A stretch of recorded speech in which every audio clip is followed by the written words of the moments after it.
आज़ादी की 75वीं सालगिरह का जश्न मना रहा है और इस जश्न को नाम दिया गया है आज़ादी का अमृत महोत्सव।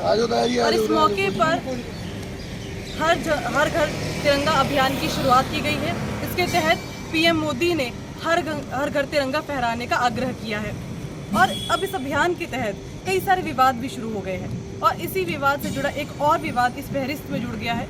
वो है कि जो तिरंगा फहराया जाएगा उसके लिए जो डिपो होल्डर है उनको आदेश दिए गए हैं कि भी उनको झंडा बेचना है। ये उनके लिए कंपलसरी कर दिया गया है कि जो 33% जो लोग होंगे उनकी लिस्ट में जो भी राशन कार्ड जिनके भी उनमें 33% लोगों को उन्होंने ये तिरंगा बेचना ही बेचना है। तो यहाँ पर मेरे साथ कुछ लोग मौजूद हैं, उनमें से डिपो होल्डर्स भी हैं हमारे साथ, उनसे बात भी करेंगे कि कैसा कुछ गवर्नमेंट ने आदेश दिए। सर आपसे मैं जानना चाहूँगी क्या कुछ आदेश आपको सरकार की तरफ से आए हैं? सरकार द्वारा हमें जो भारतीय झंडा हमारा तिरंगा है वो दिया गया है देश की 75वीं वर्षगांठ मनाने के लिए हर घर तिरंगा। तो वो 33% कोटा हर डिपो धारक को दिया गया है जिसका मूल्य 20 रुपये रखा गया। अगर कोई नहीं ले रहा तो उसके कंपेल करके नहीं दे सकते, परंतु तिरंगा जरूर प्रोवाइड कराना है, हर घर तिरंगा लगाना है। जो सरकार द्वारा निर्देश दिए गए हैं 20 रुपये का मूल्य दिया गया है, चाहे वो डिपो धारक अपनी जेब में से दे या कार्ड धारक से दे। तो जो आपके पास जितने भी झंडे हैं ठीक है उसका जो मूल्य है आपको पहले से मतलब देना पड़ेगा उसे या फिर आप जब पैसा खुद तब देने पड़ेंगे? खाद्य पूर्ति विभाग द्वारा हमको निर्देश दिए गए हैं कि आप झंडे बेचो या रखो दो, वो आपकी जिम्मेवारी है। हमने आपसे पैसे लेने हैं। जो विभाग के कर्मचारी अधिकारी द्वारा हमें निर्देश दिए गए खाद्य पूर्ति इंस्पेक्टर द्वारा, उन्होंने निर्देश दिया हमको पैसे तक मतलब सरकार के ऊपर से लेटर जारी हुआ है। हमको आपने मेरे पास 139 झंडे हैं, 139 के 20 के हिसाब से मैंने उनको पैसे देने प्रोवाइड कराने हैं। आगे मैं बेचूँ दूँ खरीदूँ वो मेरी नहीं। सबसे बड़ा सवाल तो ये भी उठता है कि डिपो की दुकान में झंडा क्यों बेचा जा रहा है? माना कि देश का आज़ादी का अमृत महोत्सव मना रहा है, शहीदों के लिए बलिदानियों के लिए ये इस तरीके से जो अभियान की शुरुआत की गई है, लेकिन जिस तरीके से इसको मनाया जा रहा है, जिस तरीके से जो थोपा जा रहा है चाहे लोगों पर कि हाँ भी आप झंडा फहराना ही फहराना है, और इस तरीके से जो दुकान वालों पर प्रेशर डाला जा रहा है कि हाँ भी इस तरीके से आपने बेचना ही बेचना है, इससे बड़े सवाल खड़े हो रहे हैं। मेरे साथ यहाँ पर पार्षद जी मौजूद हैं, यहाँ पर विकी कामरा जी। आपसे जानना चाहूँगी सरकार का ये जो फैसला है और हर तिरंगा अभियान जो सरकार की तरफ से चलाया जा रहा है, इस तरीके से जो सरकार और प्रशासन जो इस तरीके डिपो होल्डर से प्रेशराइज कर रही है कि आपको तिरंगा बेचना है, चाहे वो बिके ना बिके फिर भी आपको पैसा ही देना है, क्या कुछ? सबसे पहले तो क्षेत्रवासियों को और देशवासियों को 75वीं वर्षगांठ की आज़ादी की मुबारकबाद। और ये जो तिरंगा है ये हमारे देश की जो बलिदान दिवस के रूप में मनाया जाना चाहिए, जिन्होंने हमारे को आज़ादी दिलवाई, जिन्होंने देश के लिए अपना खून बहाया। परंतु ये सरकार आज़ादी के नाम पर दुकानदारी कर रही है। पहले कोरोना काल में घंटी बजाओ, आज मुद्दा सरकार के पास बेरोजगारी नहीं है, महंगाई नहीं है, भ्रष्टाचार नहीं है। उनके पास अब लड़ाई करवाने के लिए, देश को बांटने के लिए हिंदू मुसलमान, मंदिर मस्जिद, उस बात तो वो इस मुद्दे को देश को भटकाना चाह रहे हैं। तिरंगा तो मैं भी भारतवासी हूँ, मैं भी हिंदू हूँ। ये सबसे पहले हम अपने झंडे के लिए अपनी आन बान शान और अपनी जान तक देने के लिए, खून तक बहाने के लिए तो सरकार को एक अभियान शुरू करना पड़ता है हर बार कि आपको फीलिंग दिलाने के लिए कि नहीं आप देशवासी हो, आप देश से प्यार करते हो। नहीं, ये अभियान की जरूरत है। ये जो भारतीय जनता पार्टी और ये जो मोदी सरकार है, ये अपने आप को ही अब देश का असली भक्त, राम भक्त, इनको पास मुद्दा ही नहीं है। विरोध कोरोना काल में कितने लोग लाशें बिछ गई गंगा के अंदर, वो मुद्दा नहीं है इनके पास। कोरोना काल के अंदर कितने लोगों के घर भूखे बेचारे गरीब आदमी, मजदूर आदमी अपने रोजगार छूट गए, वो मुद्दा नहीं है। नोटबंदी, जीएसटी, क्योंकि सरकार इस मुद्दे को भटकाना चाहती है। भी हम ही हैं जो हैं देशवासी हैं, भारतीय जनता पार्टी है जो कुछ देश के लिए कर सकती है। उनके पास मुद्दा नहीं होने के कारण जब दुकान बंद होने का टाइम आ गया उनका, तो वो देश को तिरंगे की तरफ, कभी राम मंदिर की तरफ, कभी हिंदू मुसलमान की तरफ झोंक रही है। अब लोग समझ चुके हैं। आज महंगाई देखिए, व्यापारी देखिए, आज जितनी भी आप इंडस्ट्री देख लीजिए पीसी पड़ी है। सरकार ईडी का डर देकर सबको दबाना चाह रही है। झंडा तो मैं भी फहराऊंगा, झंडा हम फहराते आए आज तक। झंडा हमारे देश का प्रतीक, जहाँ हमारे जो बुजुर्ग, हमारे जो शहीद हुए देशवासी, उनका प्रतीक है वो, जिन्होंने हमारे को आज़ादी दिलाई।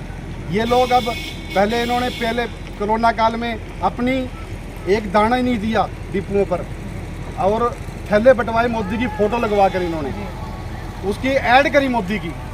अब डिपुओं के ऊपर थोपा जा रहा है। अब ये डिपू धारक है जो, अब जो ये डिपू धारक है ना, अब इनको ये बात तो कह दी, या तो आप कस्टमर है जो डिपू से राशन खरीदने आएंगे उनसे लो, गरीब आदमी से, या फिर खुद से दो। इनके ऊपर भी थोपे जा रहे हैं 33% झंडे। ये तो एक नीति है, या तो कोई अंबानी अंडानी का कोई कपड़ा बच गया उसको बेचने का काम कर रही है सरकार, और कोई मुद्दा नहीं है इनके पास। ये गलत नीति है। 20 रुपए के झंडे के जो डिपुओं पर थोपा जा रहा है, ये अकेले डिपुओं पर भी नहीं है, नगर पालिका सेक्रेटरी, मार्केट कमेटी, नगर सेक्रेटरी, प्रशासन के जितने भी यानी कि नगर अधिकारी हैं हरियाणा के, हिंदुस्तान के, सबके ऊपर ये झंडे थोपे जा रहे हैं। अब अधिकारी क्या करेंगे? अधिकारी सरकार के मानने पड़ेंगे। अब मैं किसी दुकान को चला रहा हूँ, अब मेरी दुकान के अंदर जो वर्कर है वो मेरी मानेंगे ना। मैं उनको जैसे कहूँगा ये टी-शर्ट 200 रुपये महंगी बेचो, उनको तो तनख्वाह चाहिए। अब ये बेचारे क्या करेंगे? डिपू धारक हैं, जो हरियाणा सरकार के प्रशासनिक अधिकारी हैं, देश के प्रशासनिक अधिकारी हैं, ये इनके ऊपर ही थोपने का काम करेंगे। पैसे तो किसी की जेब से जाएंगे तो सरकार के पास ना। अब बेरोजगारी के ऊपर बात नहीं करते, विकास के ऊपर बात नहीं करते, महंगाई के ऊपर बात नहीं करते, भ्रष्टाचार के ऊपर बात नहीं करते, सिर्फ बात मुद्दा भटकाना है। यही आज देशवासी समझ चुके हैं, और आने वाला टाइम जो ये नीतियां बदल कर लोगों को भड़काने का काम कर रहे हैं, मैं नहीं समझता ये आने वाली सरकार के लिए शुभचिंतक है। परंतु मैं यही बात देशवासियों को कहूँगा, आप एकजुटता के साथ इस सरकार का मुकाबला पहले किसानों ने किया, अब जवान कर रहे हैं, अब व्यापारी और हमारे साथ मजदूर और लग जाएं, इन सरकार को खाड़ फेंकने का काम आप लोग करेंगे। जी शुक्रिया। जैसे कि बता रहे हैं कि जो सरकार है तो सिर्फ मुद्दा नहीं है, ये जो कुछ भी अभियान चलाया जा रहा है, जिस तरीके से जो कहा जा रहा है कि मुद्दे भटकाने के लिए ये सब कुछ किया जा रहा है। हाँ सर, मैं आपसे जानना चाहूँगी कि जो तिरंगा है वो कहीं ना कहीं बिजनेस हाउस बनते जा रहा है, क्या कहेंगे? देखिए, आज़ादी का ये जो 75वां स्वतंत्रता दिवस मनाया जा रहा है, आज़ादी का जिसको अमृत महोत्सव के रूप में मनाया जा रहा है, ये अच्छी बात है, देश के गौरव से और स्वाभिमान से जुड़ा हुआ है।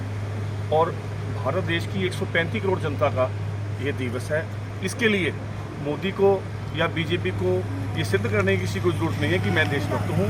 पूरा इंडिया, पूरा हिंदू, मुसलमान, सिख, ईसाई सभी देशवासी हैं। और जो ये तिरंगा फहराने के चक्कर में, चाहे वो डिपुओं का मामला है या सरकारी और संस्थानों में जो ये झंडे बांटे जा रहे हैं, भी पैसे वसूल करे जा रहे हैं, ज़बरदस्ती वाला काम कभी भी ठीक नहीं होता। और कमाल तो इस बात की है, इस देश में 75वां जो आज़ादी का अमृत महोत्सव नरेंद्र मोदी जी महाराज बड़े धूमधाम से मनाने की बात करते हैं, उस देश में मनाने की बात करते हैं जिस देश में इसी वर्ष 75 में अमृत महोत्सव में देश की सेना को ख़त्म करने का प्रोग्राम बनाया जा रहा है, जहां 40 साल की नौकरी को मात्र 5 साल का कर दिया गया है। अग्निपथ, अग्निवीर, अग्नि सेना। कमाल तो इस बात की, जिस मुल्क की सेना को ख़त्म करने की योजना मोदी जी बना रहे हैं, उस देश में बढ़ चढ़कर ये देश के आज़ादी के अमृत महोत्सव की बात करते हैं, और उस आज़ादी की बात करते हैं जिसमें बीजेपी के किसी भी नेता की, आरएसएस के किसी भी नेता की कोई आज़ादी के आंदोलन में भूमिका नहीं रही। लेकिन ये पिछले 8 सालों से देश में आ गए और देश का बंटवारा कर दिया हिंदू मुसलमान का, लोगों में एडिक्शन पैदा कर दी। जैसे किसी को ड्रग्स की लत लग जाती है, ऐसी देश में इन्होंने ड्रग्स की लत लगा दी हिंदू मुसलमान की, और उसके बल पर ये देश में आए जा रहे हैं। मुझे तो एक ही बात ख्याल आती है, बुजुर्ग कहा करते थे भी, किसी गुलिस्तान को ख़राब करने के लिए या बर्बाद करने के लिए एक उल्लू ही काफ़ी होता है, और आज तो हर शाख पर उल्लू बैठा है। अंजाम गुलिस्तान क्या होगा? मैं इस कार्यक्रम की जो पैसे देकर झंडे बंटवाए जा रहे हैं, इसकी पुरजोर निंदा करता हूं। यदि यही इलेक्शन का टाइम होता तो यही मोदी सेना 5-5 हज़ार झंडे डिपो वालों को दे देती, बीजेपी की आप चढ़ाओ, लोगों को बांटो। पहले हुआ भी ऐसा है, राशन के थैले मुफ्त बंटवाए गए हैं, उसमें राशन भरकर उसमें अपनी फ़ोटो लगवाई गई है। ये दोगली सरकार है, देश की जनता समझ नहीं पा रही, इसकी देश को बहुत बड़ी कीमत चुकानी पड़ेगी।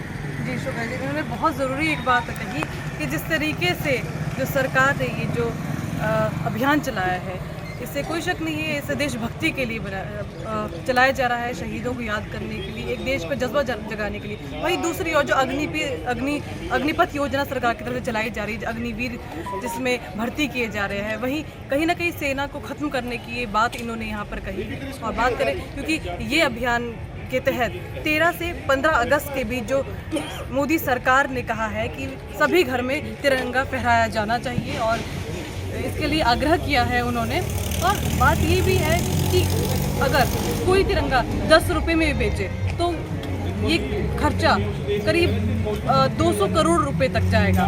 तो आप देख सकते हैं कि किस तरीके से इस अभियान को बिजनेस हाउस की तरह बनाया जा रहा है। अब देखने वाली बात होगी कि जिस तरीके से सरकार इस तरीके के अभियान चला रही है और जिस तरीके से जो विपक्ष इसका लगातार विरोध कर रहा है, क्योंकि कई सारी अपनी लोग बातें रख रहे हैं, कुछ लोग इसका समर्थन भी कर रहे हैं तो कुछ लोग इसका विरोध भी कर रहे हैं, क्योंकि सरकार पर आरोप लग रहा है क्योंकि उन्हें एक बिजनेस हाउस की तरह इस अभियान को बना दिया गया है और उसी फहरिस्त में एक और इस तरीके से लिस्ट में जुड़ गया है कि जिस तरह के डिपो होल्डर्स पे जिस तरह के दबाव बनाया जा रहा है कि आपको जो 33% है उनके डिपो होल्डर्स के पास जितने भी लोग आते हैं राशन लेने, उनको इस तरीके से ये झंडे बेचने ही होंगे और फिर अब इसका पैसा खुद डिपो होल्डर्स के पास से ही यहाँ पर लिया जाएगा और उसके बाद इसका पैसा भी डिपो होल्डर्स ही भरेंगे और चाहे झंडा बिके या ना बिके उनको पैसा देना पड़ेगा। अब इसका आप क्या विचार रखते हैं, कमेंट बॉक्स में अपनी राय ज़रूर बताइएगा। आज के लिए इतना ही, धन्यवाद। लेटेस्ट वीडियोस के लिए अभी सब्सक्राइब करें A1 हरियाणा को और प्रेस करें बेल आइकन ताकि सभी अपडेट्स आपको मिले